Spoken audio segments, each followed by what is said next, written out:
In this video, I will talk about some advanced strategies when it comes to running Facebook ads, but at the same time, we'll keep it simple. So if you are spending or if you are thinking to scale your budget to anywhere between 5 to 50K per day, this is a video that you want to pay attention close to. Now, before I go into the how-tos and the strategies, let's talk about what not to do in order to not lose those money. Because let's say that you are neglecting these things, well, in that case, what can happen is that you are increasing those budgets and that might make you lose a lot of money. Because there are a few things that they must get done or they have to be looked at before you start increasing those budgets. If you're not looking at those or if you're not even aware of the importance of them, like I said, you are gonna be more likely to lose those money. So let's make sure that we are preventing those things. Now, the first thing that is indicating you to not scale your budget is your current return on spend. If your current return on spend is not that good, if you are struggling with the return on spend that you're having right now, that's an indicator that you definitely don't want to increase those budgets. If you're spending right now, let's say $1,000 per day, and your return on spend is, let's say, 2x, but your break even is, let's say, 1.8. That is a signal that it's very important to work on your ad creatives, to work on your message, to work on your landing page. Because the moment when you start increasing those budgets, you have to understand you will start targeting colder and colder audience. You will force the Facebook algorithms to reach larger and larger and larger pools of audiences. And the more you start spending, the more likely those people will be less interested in your products. Now, they can be converted, but they're not so interested to buy your products right now. This is simply how the algorithms work. When you are spending less, they are targeting kind of a low-hanging fruits, which means people who are looking for your products and they want to buy your products like as fast as possible. The moment when you start increasing those budgets and you reach larger pools of audiences, those people, they need much more touch points usually to make them feel to go ahead and convert. Now, the second thing that tells you or indicates you that you don't have to increase those budgets, otherwise you're going to lose money, is that you're relying just on one single ad creative. If you are just launching, let's say, one ad creative per month, and let's say that suddenly, surprisingly, that ad creative is working. Well, the moment when you increase those budgets, there are some chances that ad creative might not sustain that high budget. So it's important when you start increasing those budgets to also increase the frequency of launching new ad creatives, because the ads that you are running, they might get fatigued much faster.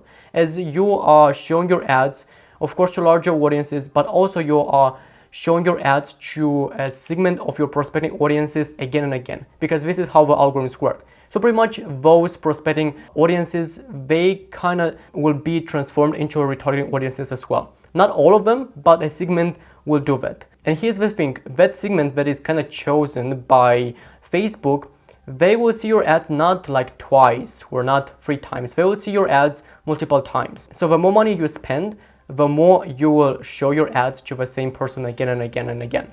And that definitely will make that person to skip your ad. It's important to refresh your ad creatives consistently. So this boils down to one single formula. The more money you spend, the more ad creatives you have to launch on a weekly basis. Now, the third thing that indicates you to not scale your budget is if you are having a low conversion rate.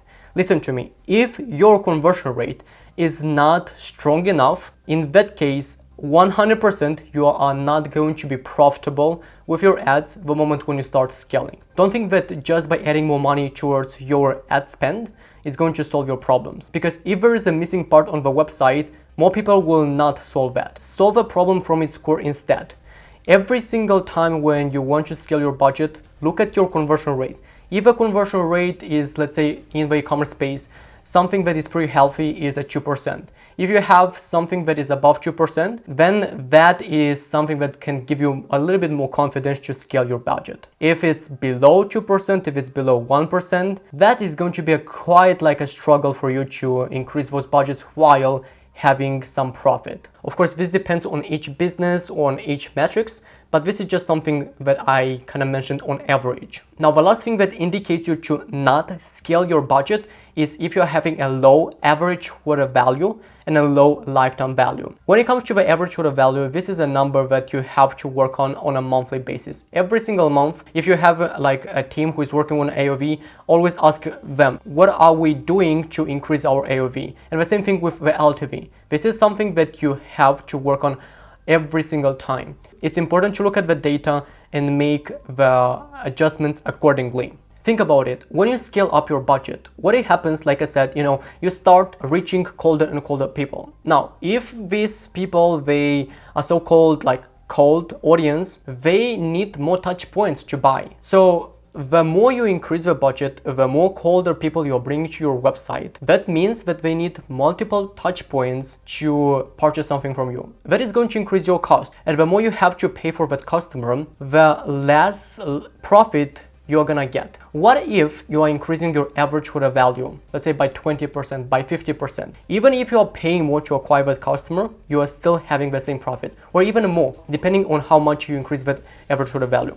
Now, the lifetime value gives you just poor profit. Profit that you could reinvest in ads, profit that you could put in the ads and scale them up. So the bottom line is never and ever neglect these two metrics. This is something that you have to allocate, where your team has to allocate enough time on these metrics. Now, once we covered the things that you have to look at and know whether to scale the budget or not, let's talk about how to scale those budgets and how to run ads with a 5 to 50K daily spend on Facebook ads. So the first step is creating a simple ad account structure. This is simply how it looks like: a prospecting campaign where I am testing the audiences. Now, I know that some people, they are using CBO for testing. I prefer ABO. I just want to kind of condition my ad sets to spend enough just for me to find out how those ads are working. Because with CBO, you don't have a control. I like to have a control. That's why I use ABO. If CBO is working for your ad account, use CBO. There is no difference between ABO or CBO. Oh, maybe ABO is working better than CBO, or vice versa. That is not the case. I just prefer ABO because, like I said, I want to condition, I want to force the ad spend towards each ad set, and pretty much like to understand how those ad creatives work. For the scaling campaign, this is where we put the biggest chunk of our budget. So in this case, it's $10,000 per day, or euros. Now, for scaling, I use CBO just because I have only one single ad set. It doesn't really matter that budget optimization because anyways, we have only one single ad set. So under the scaling campaign, we have one ad set, which is broad. And here we are using like very generic audience and without any interests, and usually it's just the gender and the location. So at this stage, when you're spending 5 to 50K per day, your pixel is very trained and they know who is your ideal customer. A broad audience with ad creatives that are SEO driven, meaning is that you have words or like text overlays on the video itself or visuals that showcase the product and have some keywords that explains the unique selling propositions, the product itself. That is what is going to do the targeting. So pretty much what is happening is actually targeting is happening on the ad level and not actually on the asset level. So that's why we are using broad audiences. Now for the testing campaign, here we are launching every single week new ad sets where we have under each ad set free ad creatives where we are testing them. So every single week, 3, 6, or even 9 ad creatives are launched for this testing campaign. So as you can see, we are launching a pretty good amount of ad creatives on a weekly basis because that is what is going to help us to fuel our scaling campaign. Now, every single time when we are launching new ad creatives, we're using the same audience. So that means that if, let's say, we are using broad audiences for testing, then it's going to be just duplicated that broad audience, and within that ad set, we're going to have those 3 new ad creatives. For some ad accounts, I noticed that for testing, what is working better is interest group audiences. If that works for your brand, then stick just to interest. But just for scaling, I think that the broad audiences, they are much better to use because they are much more scalable. Meaning is that you could put more money without burning out that audience that quickly. So I talked about launching new ad creatives in the testing campaign. But when you are getting some good ad creatives, they are meeting your key performance indicators, they meet those criteria, if they are like bigger than your return on spend, and if your cost to acquire that customer is good for your brand, then what you can do is to copy that ad creative and paste it in the scaling campaign in this broad. And please do not worry about the learning phase. It's simply the last thing that you could even think about. I don't even look at the delivery column because that simply doesn't matter at this moment. Now back then, the learning phase, learning limited phase, it was important because that affected quite a lot the performance of ads. Now that doesn't have almost any effect. You could have ad sets that are in the learning limited and get amazing results, and have ad sets with like active delivery and not get good results, and vice versa. So that doesn't have any impact. So please just don't worry about that. Just simply copy and paste those ad creatives in the scaling campaign. And also, maybe you'll think that I'm gonna have too many ad creatives under this broad ad set if you're finding like a lot of ad creatives that are winning. That's not the case, because in this scaling campaign, lots and lots of ad creatives will work for a certain period of time. Like some will work just for a few days, others will work for a few weeks, others that are like really good will work for months. But you'll consistently need to turn off and launch new ads in this scaling campaign. So that's just something that we have to keep in mind. Now let's talk about how to increase those budgets. Here we're gonna take a different step. Usually what is known in this industry is like to increase the budgets by 20%, to not reset the learning phase. You could do that, but if you want to be more aggressive and like go from 5K to 50K per day, that is going to take quite some time. That's why you could duplicate that scaling campaign and double the budget. But do not turn off the initial campaign, because you have to understand that you are taking some risks when you are duplicating that budget. There are some times that it's not going to work, because those ads are not going to sustain that budget. That's why it's important to keep that initial campaign running, so if that new campaign doesn't work, you are still generating some sales. However, we have to also keep in mind that we have the testing campaign, where we start with a budget, let's say, of $30, $50, $100 per day. So if an ad creative is working, we do not turn it off the moment when we paste it in the scaling campaign.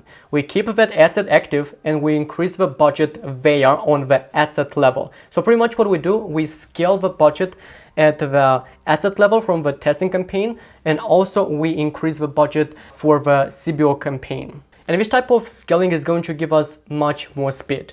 And the faster you can increase the budgets, of course, while keeping the profit, that is what is going to give you dominance on the marketplace, because you are reaching such a large pool of audience, like so many people, and people will remember your brand and they're going to be more likely to buy from you. And being a brand that dominates an industry, that is going to give you a huge edge over competitors, because at that time you have lots and lots of customers that you can simply like upsell and downsell our products, and that is going to give you poor profit.